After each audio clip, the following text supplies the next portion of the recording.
For those of you that are interested in taking your magic to the next level, you want to go beyond being a hobbyist, you want to do this maybe semi-professional, make a little side income, or maybe go full-time, be doing this full-time for a living. Here's some pointers that I've had from my experience doing this both semi-professionally and full-time for a living. Event planners and catering companies are a great source of revenue. That's one of the things, networking, where I've gone out and I've met these types of people and these types of companies who can then go out and book me at lots of parties, at sweet 16s, anniversaries, birthday parties, bar and bat mitzvahs, corporate events, trade shows, annual award dinners, all of these types of events. A lot of people, companies will call up somebody they find in the yellow pages, such as an event planner, and say, I'm booking this party, I need this, that, this, the other. They might need games, they might need a catering, they need everything, and they don't feel like doing every piece by itself. If you can create relationships with these event planners, with these catering companies that are mutually beneficial, profitable for both of you, and you become a very reliable go-to person for them, it can be very profitable. They can start to use you all the time, and that can lead to more and more business.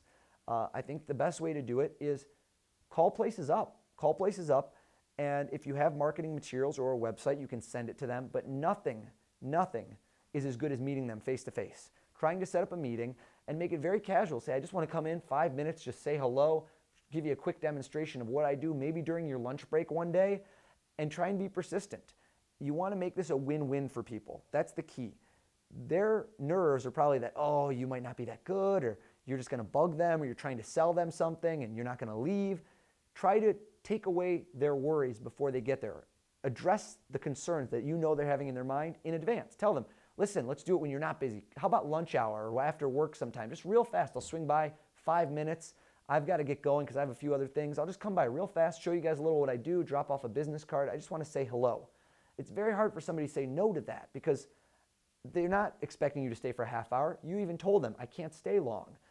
You're going to swing by. You're making it convenient for them. It's during their lunch hour. It'll be a nice surprise, a nice treat for them and their staff. And that way you meet them, you get to show them what you do so they get a firsthand experience of how good you are, and then you want to be reliable. That's the key. They're in showbiz, you're in showbiz. They don't want someone who complains or who returns phone calls 2 days, 3 days later. They want somebody who's spot on. You want to become their go-to guy because you're not only a good entertainer, but you're reliable and you're a good business person. These are very good attributes. I think also the image you project in terms of what you wear, in terms of your grooming, in terms of, what you look like. First impressions are everything. If you walk in a pair of ripped jeans and you look like you're not showing up, they're going to worry that they're sending you to their clients and you might not look good there. Always put your best foot forward. I know that might seem intuitive, but it almost pays to just really go full out. People like that, especially if this is someone who they're putting their reputation on the line.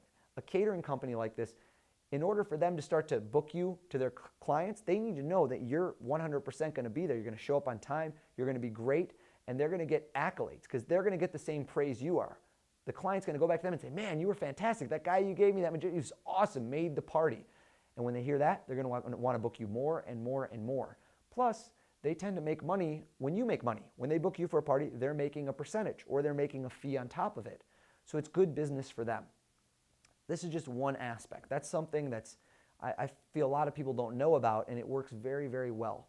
The human touch, meeting somebody in person rather than just sending out promotional materials. Now, obviously, you can send out 1,000 flyers and you'll get some people to call you back, but the hit rate is so much lower. If you walk into the place, meet people face-to-face, meeting planners, event planners, people at companies. Most companies have a meeting planner or event planner department. If you meet somebody when you're performing at a restaurant, at a kid's birthday party, and you find out that they're from a company, exchange business cards. Even if they're not in the event planning company, you can always contact them and say, do you have any idea who plans your Christmas parties or holiday parties? Even if they don't know, they'll shoot off one email, they'll find out, and they can put you in touch with that person. And then if you reference them, if you CC that email or show that, oh, Steve from accounting told me to get in touch with you, you have an in. You're not an outsider. You're now somebody that knows a person that they know. And that's always easier. That's considered a warm call in sales as opposed to a cold call. A warm call is you're in. You're practically in. You know a guy that I know. Oh, we both know the same person. We can joke around about it. And then they have more of a rapport with you.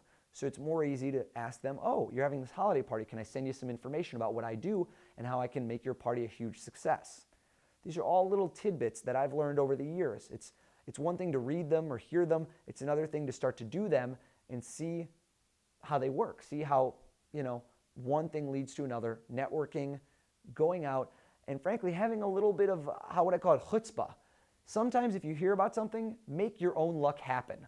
Let's say, for example, you heard about a charity event and you know that there's going to be a lot of influential people from your area going to these events. Charity events are always very good because, for one, it's a good thing to do. Charity events, if you're supporting a charity, if you're doing it at a lowered rate, or even for free, depending on how it is, it's a good thing to do. Second, people that give at charities tend to be people with extra disposable income, which means they probably have an extra bit of income, throw parties, and could have you at their party. Let's say you found out about a charity event. You just heard about it. Try to get into it. I mean, you can email the person who's organizing it, volunteer your services, or maybe, I don't know, try and sneak in. I've done that more than once. I just show up at these places. They don't know who hired me, but they love me. They don't care. I just start doing magic. I hand out business cards, and I get business from it. Sometimes you need to make your own luck. It's kind of like in entertainment. Pop stars you hear about where they're singing in the subway, somebody sees them, and that agent takes them to the next level. There's no such thing as blind luck. They were there. They were in that spot. You need to make your own luck. And sometimes that involves breaking out of your shell, doing things you might not normally do, and you'll see that they'll pay off. Just a little bit of pointers from my 14 years in the business.